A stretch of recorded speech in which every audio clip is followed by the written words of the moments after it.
ஷேய் எப்பா பிரம்மா கணக்கு கொடுக்கம்பா.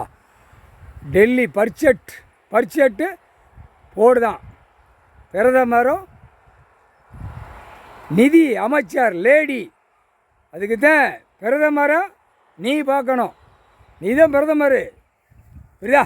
உலகத்துக்கு பிரதமர் 8 நாட்டு சனீஸ்வரி.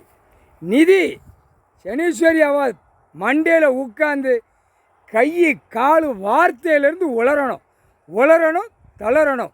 உள்ள சிக்கலில் நிதி அமைச்சர் மாட்டணும், புரியுதா?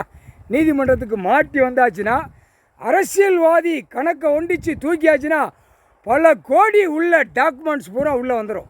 அது இவர் தான் எடுக்க முடியும். நீதி அரசர் தான் டாக்குமெண்ட்ஸ் போட்ட பத்திர ஆவணங்கள்லேருந்து பதிவு வெளியில் வென்று கணக்கு எல்லாமே நீதி அரசர் தான் எடுக்க முடியும்.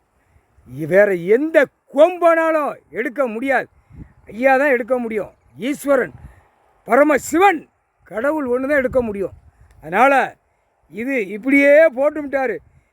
அரசியல்வாதியை முழிச்சு பார்த்து சண்டை சத்திரமாக நாக்கிலேருந்து என்னென்ன தப்பு நடந்ததோ வெளியில் ஆணுக்கும் பெண்ணுக்கும் உளர விட்டு தளர விட்டு நீதிமன்றத்துக்கு தூக்கியிருக்குப்பா. பிரதமர் மாட்டணும், நிதி அமைச்சர் லேடி சனீஸ்வரி உட்காந்து ஆட்டிரு, சரியா? டெல்லி இதே மாதிரி சென்னை மெட்ராஸ் இப்போ சிக்கல் மாட்டணும். மாட்டி மாநில அரசை மாட்டுன்ட்டார்.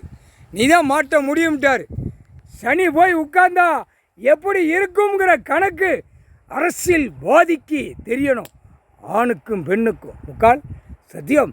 என்கவுண்டர் போட்டாச்சுன்னா மாற்ற வேலை உன் வேலை தான்ப்பா. மாட்டி உள்ள நீதிமன்றத்துக்கு கணக்கு வந்து நிற்கணும்ட்டார். நீதி அரசர் உட்கார்ந்தவுடனே பூரா என்கவுண்டரில் தான் கணக்கு நடக்கும், ஓடும். சூரியன் கணக்கு விட்டுறாதப்பா. சென்னை மெட்ராஸ் புடியில் மாட்டணும் அப்படின்ட்டார். இன்னும் விடக்கூடாதுன்ட்டார். டெல்லி நிதி அமைச்சர் நிதி போடுதான். பிரதமர் ஆணும் பெண்ணும் எப்படி சேர்ந்துருக்கு பாத்தியா? அரை குறை தமிழ்நாட்டுக்காரன் புரிஞ்சுக்கிடுவான். முக்கால் சத்தியம். புரிஞ்சுக்காப்பா.